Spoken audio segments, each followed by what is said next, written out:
సప్తవర్ణాల కలబోత మంగళగిరి చేనేత చిన్న పట్టణంలో పుట్టిన ఈ కళ ఫ్యాషన్లకే పుట్టినిలైన ప్యారిస్ వరకు పాకింది.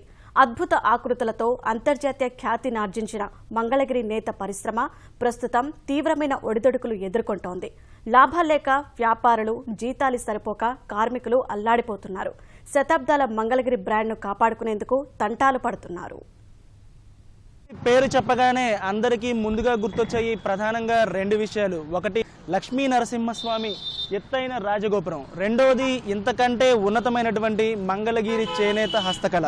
దాదాపు 500 ఏళ్ల చరిత్ర ఉన్నటువంటి మంగళగిరి చేనేత హస్తకళలకు దేశ విదేశాల్లో ఎంతో పేరు ప్రఖ్యాతులున్నాయి. నాణ్యత డిజైన్ల విషయంలో ప్రపంచ స్థాయితో పోటీ పడుతున్నప్పటికీ ప్రపంచ స్థాయి మార్కెట్ శక్తులు మాత్రం మంగళగిరి చేనేత తట్టుకోలేకపోతుంది.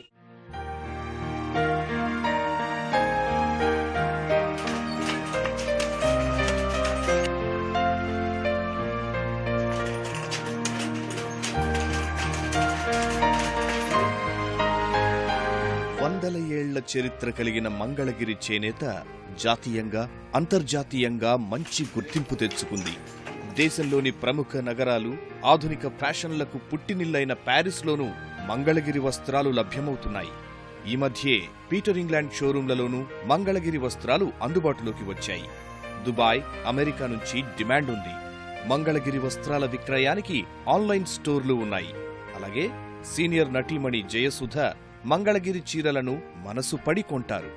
గతంలో సిమ్రన్ కూడా ఎక్కువగా కొనేవారు. ఇటీవల బాహుబలి సినిమాకు మంగళగిరి వస్త్రాలు సరఫరా చేశారు. కేవలం కాటన్ వస్త్రాలే ధరించే బంగాల్ సీఎం మమతా బెనర్జీ చీరల కోసం ఏటా ఆర్డర్లిస్తూ ఉంటారు. కాలానుగుణంగా మంగళగిరి కళాకారులు పట్టు వస్త్రాలను నేస్తున్నారు.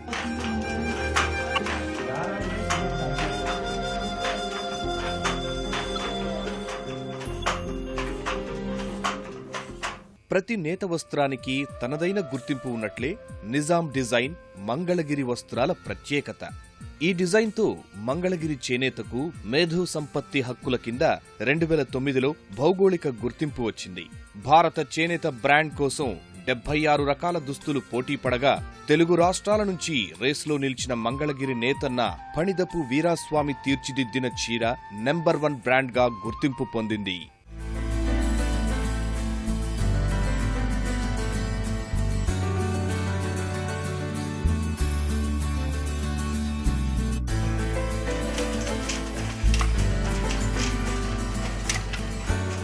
మాకు దీని కాంపిటీషన్ పెట్టారండి, క్వాలిటీ గుర్తింపు అనేదానికి పెడితే నాకు ఫస్ట్ ప్లేస్ వచ్చింది ఆంధ్రాలో మంగళగిరికి. అంటే నా ఒక్కడికి కాదులేండి, ఇది మంగళగిరి క్వాలిటీకి, మంగళగిరి డిజైన్కి నేను ఇది క్వాలిటీగా తయారు చేసినందుకు నాకు ఫస్ట్ ప్లేస్ వచ్చింది. అయితే ఇది నాకు వచ్చినందుకు నాకు ఒక్కడికి వచ్చిందని నేను భావించట్లేదండి. ఓవరాల్గా మన మంగళగిరి మొత్తానికే గుర్తింపు తెచ్చిందని నేను భావిస్తున్నాను. అందరి కృషి ఉన్న దీనిలో. ఇలా ఎన్నో రకాల ప్రత్యేకతలు కలిగిన మంగళగిరి చేనేత కష్టాలతో సహవాసం చేస్తోంది. ఇక్కడి వస్త్రాలకే ప్రత్యేకమైన నిజాం డిజైన్ సహా అన్నింటికీ నకిలీలు వస్తున్నాయి. పెద్ద పెద్ద మిల్లులు మరమగ్గాలపై మంగళగిరి వస్త్రాలను పోలిన దుస్తులు తయారు చేస్తున్నారు. నాణ్యత డిజైన్లలో తేడాలున్నా సాధారణ ప్రజలకు అవగాహన లేకపోవడం, తక్కువ ధరకు దొరుకుతుండడం అటువైపు మొగ్గడానికి కారణమవుతోంది. మేము తయారు చేసే ప్రొడక్ట్కి డూప్లికేట్ తయారయ్యి మేము 100 రూపాయల మీద వాళ్ళు 50 రూపాయలు అమ్ముతున్నారు. అలా అమ్మటం మూలాన మేము నిలదొక్కోలేకపోతున్నాం. ఇలా పవర్లూమ్ మీద తయారయ్యే బట్టని కానీ చీరలు కానీ అరికట్టి దాన్ని హ్యాండ్లూమ్ సెక్టార్ వరకే తయారయ్యేటట్టు కొద్దిగా కఠినమైన చర్యలు తీసుకుంటే పరిశ్రమ ఇంకో కొద్దిగా ముందుకు వెళ్ళడానికి బాగుంటుంది అనేది నా అభిప్రాయం. ఇప్పుడు ఏంటంటే అన్ని షాప్స్ వాళ్ళు ఇమిటేషన్ పెట్టేస్తున్నారు. యాస్టీజ్ ఇప్పుడు మంగళగిరి కాటన్ అని వచ్చింది అనుకోండి, చీర 1150-1000 రూపాయలు అలా మంగళగిరి కాటన్. యాస్టీజ్ అదే మనకి వచ్చేసరికి 400-500లో కూడా ఇమిటేషన్ పవర్లు మీ తెచ్చి అమ్మేస్తున్నారు. దానివల్ల కూడా మెయిన్ ప్రాబ్లం వస్తుంది. కాటన్ అంటే చేత్తో నేస్తామండి. ఇవన్నీ కూడా మనకి ఒక్క చీర తయారు ఇవ్వాలంటే 30 మంది చేయమారాలి. ఇది ఒక చీర తయారు చేసేసరికి మనకి రోజుకు వచ్చేసి కూలి కూడా మనకి 100 రూపాయలు 150 రూపాయలు మాత్రమే ఉంటుంది. ఆ పొద్దున్న నుంచి సాయంత్రం వరకు పగలల్లా కష్టపడి నేస్తే కానీ ఒక చీర తయారవ్వదు. మనం తయారు చేసింది అమ్మాలి అని అంటే ఇక్కడికి వచ్చేసి డూప్లికేట్ తయారైపోతున్నాయి అన్నీ కూడా. మంగళగిరి కార్మికులు ఒక చీర తయారు చేయాలంటే 1.5 రోజు పడుతుంది. మరమగ్గాలపైన ఇవే డిజైన్లతో రోజుకు 20 చీరలు సిద్ధమైపోతున్నాయి. ఈ నకిలీ ఉత్పత్తులు వ్యాపారుల పొట్ట కొడుతున్నాయి. చేనేత కార్మికులు తయారు చేస్తున్న చీరల్లో ఎన్నో రంగులు కనిపిస్తుంటాయి, కానీ వారి జీవితాల్లో మాత్రం రంగులు ఉండవు. ఒక చీర బయటకు రావాలంటే ఎన్నో దశలను దాటుకొని రావాల్సి ఉంటుంది. నూలు వడికి, కండె చుట్టి, అల్లు పోసి, మగ్గం వేసి నేత నేస్తే కానీ చీర చేతికి రాదు. ఈ దశల్లో ఎంతోమంది కార్మికులు ఇందులో పనిచేస్తూ ఉంటారు.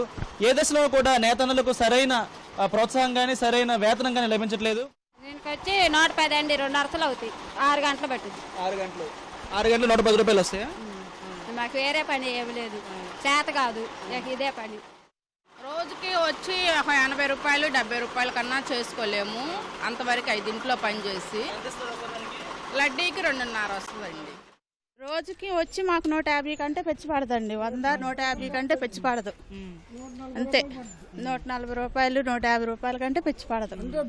ఇంకా ఇదే చిన్నప్పుడు ఆంచి చేస్తూ ఉన్నారు కాబట్టి ఈ పనికి అలవాటు పడిపోయి ఇక దీంట్లోనే ఇదే చేసుకుంటున్నారు. రాని పోని అంటే వాళ్ళు ఇచ్చేదే 1300, 300 పోతాయి కదా, 7 రూపాయలు ఉంటాయి.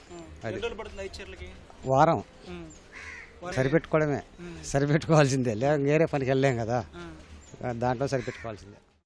పిల్లగాళ్ళకి ఏరే పనులకి పంపించేస్తాం. నాకు 2 అబ్బాయిలు, అయిపోద్ది. ఇక మాతోటి ఆగిపోవడం ఇక లేదు. ఇక పిల్లలు ఇక వాళ్ళు ఏరే పనికి ఇక మేమేందంటే చేయలేక బయట పని ఇక దీంట్లోనే ఉంటున్నాయి. మంగళగిరి వస్త్రాలు తయారు చేసే కార్మికుల జీవితాలు దశాబ్దాలుగా ఎదుగు బొదుగు లేకుండా ఉండిపోయాయి. బయట ఏ చిన్న పని చేసినా 300 రూపాయల కూలీ సంపాదించే పరిస్థితి. రోజంతా కష్టపడుతున్న నేత కార్మికులకు మాత్రం 150 నుంచి 200 రావడం కూడా కష్టమవుతోంది.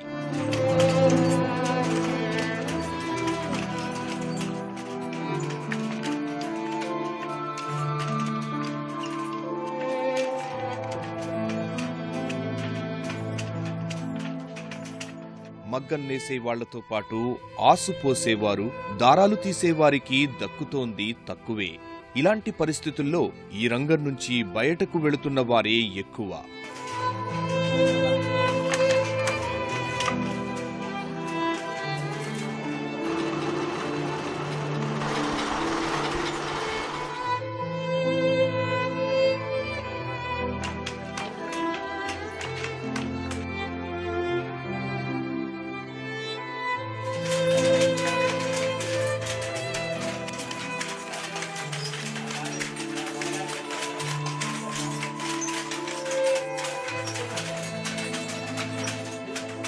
అద్భుతమైన ఈ కళను నేర్చుకోవడానికి కూడా తరువాతి తరం ముందుకు రావడం లేదు.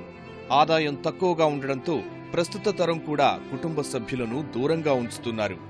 నేత నెయ్యాలి అనంటే ఆ నేత మీదే బ్రతకాలి అనుకున్న వాళ్ళు మాతోనే అంతరించిపోవాలి, మా పిల్లలకి పని వద్దు అని అంత విసుగు కలిగించే పద్ధతిలో పరిస్థితులు ఏర్పడుతున్నాయి. అల్లు కట్టుకునే దానికి సరైన సౌకర్యాలు లేక వద్దు, ఈ పని వద్దు, మనం మానేసేయాలనే పరిస్థితులు ఉంటున్నాయి.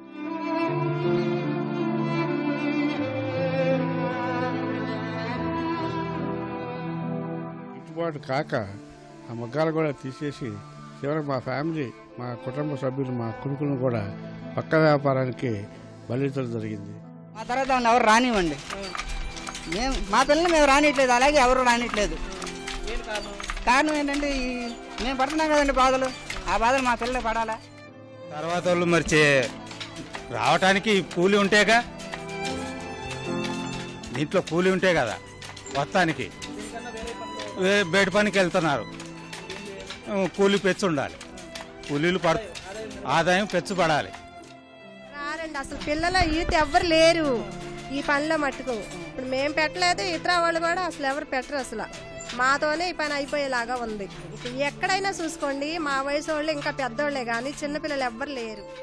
చేనేత కార్మికులు, వ్యాపారులు ఎప్పటికప్పుడు కొత్త నైపుణ్యాలు అందిపుచ్చుకుని పరిశ్రమను ముందుకు తీసుకెళ్తున్నా ప్రభుత్వ ప్రోత్సాహం అవసరమన్నది అనుభవజ్ఞుల అభిప్రాయం. ఆప్కో వల్ల ప్రయోజనం ఉండదు. జనం ఏమనుకుంటారంటే ఆప్కో మనకుంది, దాని ద్వారా చేనేత పరిశ్రమ బాగుంటుందని చెప్తున్నారు. న్యాయంగా చెప్పాలంటే ఈ వృత్తి పురాతనమైనటువంటి వృత్తి కాబట్టి, ఇవాళ ఈ దశలో ఉంది కాబట్టి ప్రభుత్వం సహాయం చేయాల్సినటువంటి బాధ్యత ప్రభుత్వం మీద ఉంది. అందులో ఏ రకమైనటువంటి అనుమానం లేదు. మార్పు రావాలంటే ప్రభుత్వం సహాయం చేయాలి. ముఖ్యమంత్రి గారు కూడా దీని గురించి ఆలోచించాల్సినటువంటి అవసరం మాత్రం ఉంది. శతాబ్దాల సంప్రదాయాన్ని ముందుకు తీసుకెళ్లాలని వ్యాపారులు, కార్మికులు భావిస్తున్నా ప్రస్తుత పరిస్థితుల్లో భారంగానే ఉంటోంది.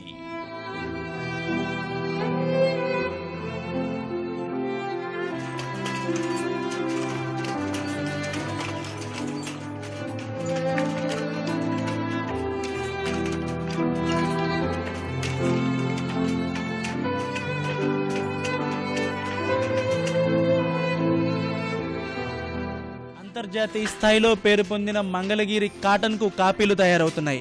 అనేక నకిలీ బ్రాండ్లు ఇప్పుడు మార్కెట్ను ముంచెత్తుతున్నాయి.